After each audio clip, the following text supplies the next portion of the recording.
Ahoj všichni. Všichni. I'm working on my ha. Today I thought we'd do a little Czech movie review. I haven't done one since Starci na chmelu, which if you're interested in, I will link it up here. I'm sure like many of you, Hans and I have been watching a lot of Netflix lately, and we stumbled upon a little film called Vlastníci, which means the owners. And I snorted out loud when I read the description, which was something like, personalities clash when a group of flat owners meet to solve their building's biggest problems. I can see why this premise may not make you burst out laughing, but that's only because you've never been a member of an SVJ, or what we call a homeowners association. So for some reason, I was really drawn to the premise, and I figured there'd be a lot of good Czech humor in it.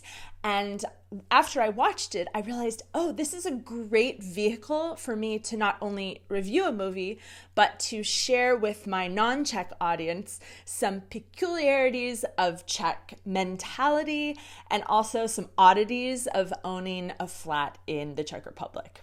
So if that interests you, stay tuned.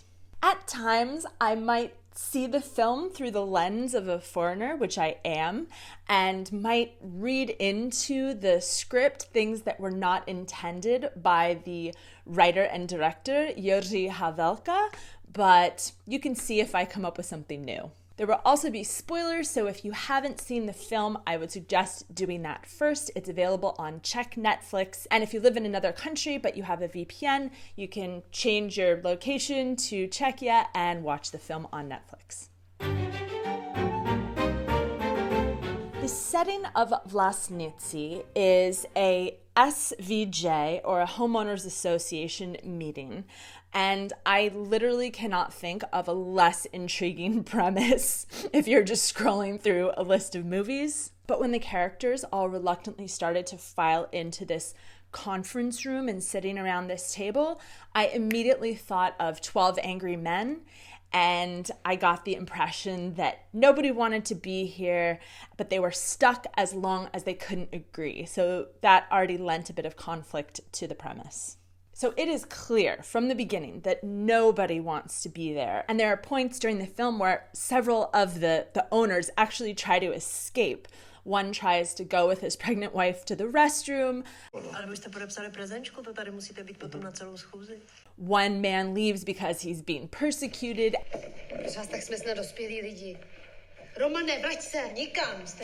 And even the chairwoman of the HOA tries to escape when she realizes that nothing is ever going to change.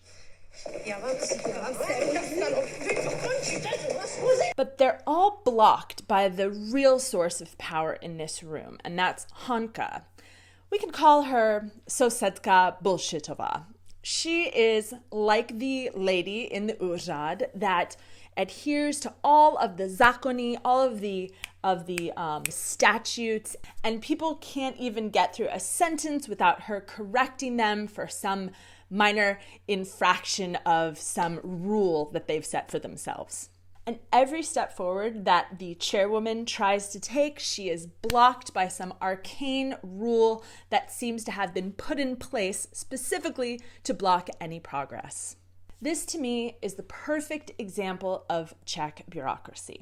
It's this intricately woven web of rules and stamps and offices and paperwork and rejections that all work together to keep people from getting anything done.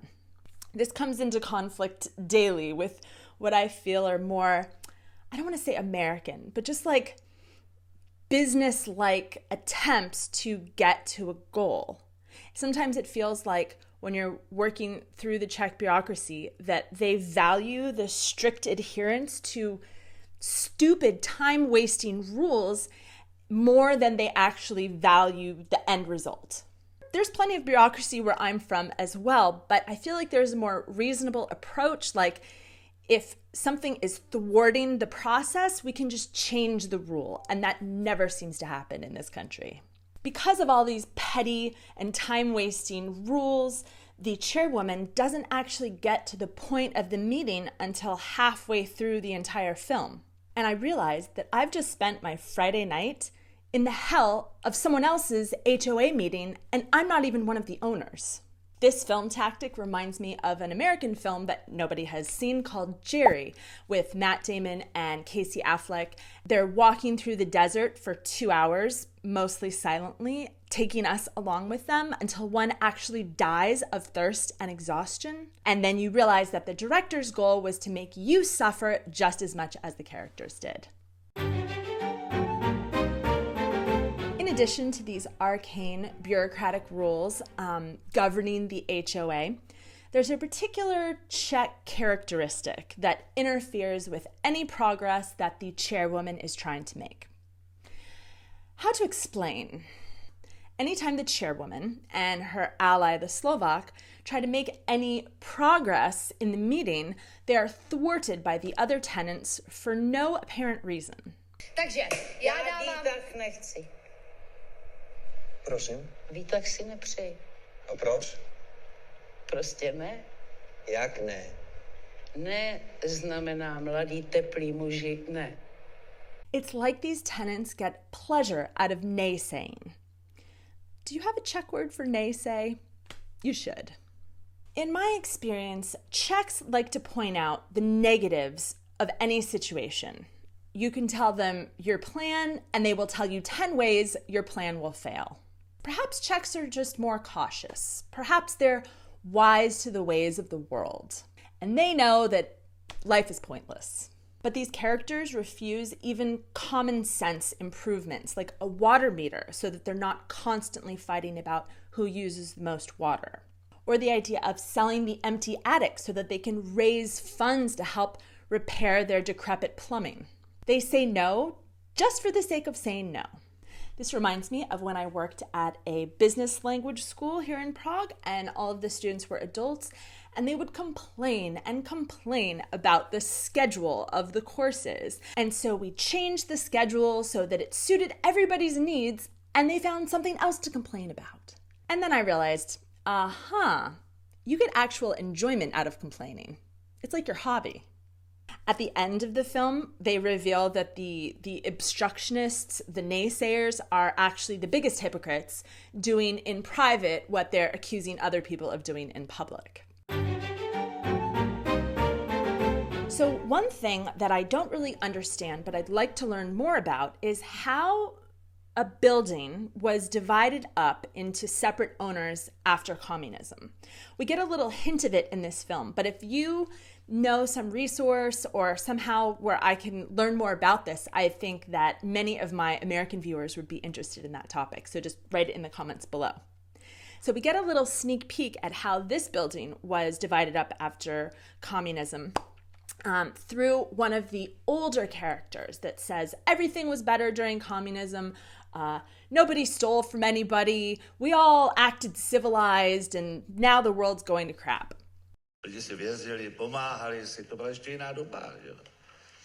And then it's revealed that right after privatization, he had sort of swindled an even older gentleman out of the ownership of his flat. So he'd sort of taken advantage of the privatization rules to become wealthier himself, which is exactly what he complains about. Hanka, who is the stickler for the rules, calls it a post-revolution classic. And I get the feeling that this happened a lot during privatization, that people who were, quick or more connected sort of took more than they probably should have. But I'd like to learn more about it. Finally, we come to such an impasse where the younger tenants who want to improve the building cannot convince the older, conservative, obstructionist tenants that they're really in an emergency situation, that the building is literally falling down around them. And just as this conversation reaches a boiling point and everybody has lost their tempers, the resident imbecile at the meeting gets a phone call and learns that his mother has just died, and he is now the vlastník. He is now the owner of the flat. Já už jsem taky vlastník. Já jsem vlastník. And He has this jubilant scene where he's so excited he finally gets to be one of the grown-ups, even though he's like 45. He's finally an owner, which really highlights the fact that only a complete imbecile would want to be an owner of a flat in this building. And this brings me to my favorite theme of the film. So one tenant has died, and he has left his flat to his sons, who have been living abroad, one in Russia, one in the United States. I immediately thought of the old tropey Czech joke where there's a Czech and a Russian and an American in some situation, and they do something indicative of their national culture. And if you've got a good one of those jokes, please put it in the comments below. So these amicable chaps have returned from abroad, they're Czech, and they've succeeded in becoming wealthy. They mostly observe the rest of the tenants, occasionally offering quick and easy solutions. They seem to be in favor of the younger, more progressive ones, but they also know how to flatter the older ones, so everyone kind of likes them. And here's where my interpretation kind of is seen through my foreigner lens. You can tell me if I'm onto something or not. I started to think of these two characters, they're fraternal twins, as Russia and America. Russia is a little bit creepy, and Russia has this scene where he takes a pregnant woman to the restroom and he kind of like imposes on her and doesn't give her any privacy and just seems like a little overbearing.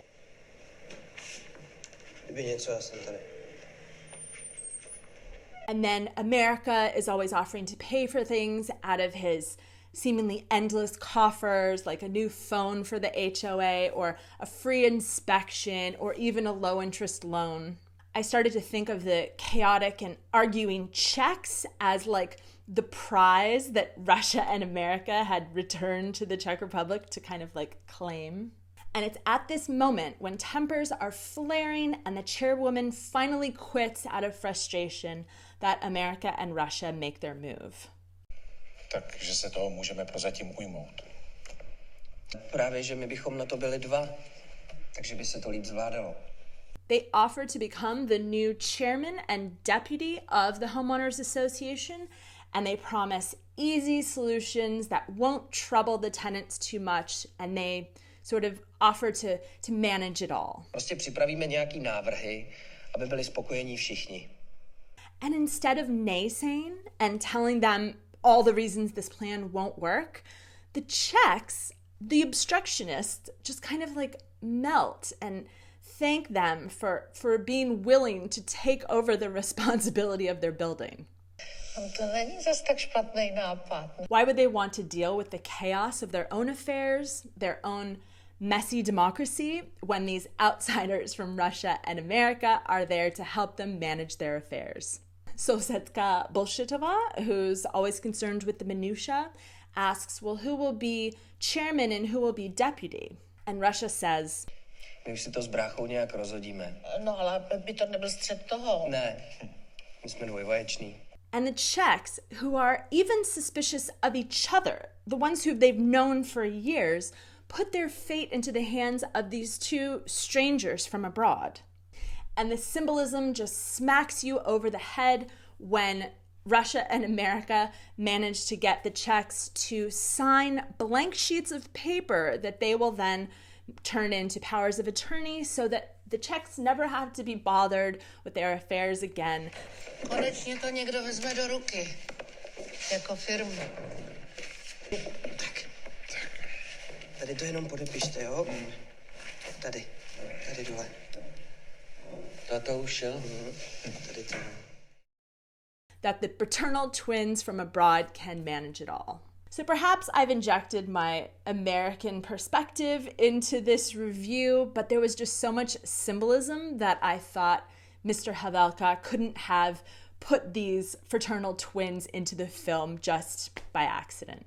So I know that every wealthy foreigner that ever comes to Prague dreams of buying a pied-à-terre in this gorgeous city and perhaps retiring here one day. So I highly recommend you watch Vlasnici so you can get a more accurate depiction of what flat ownership is like here.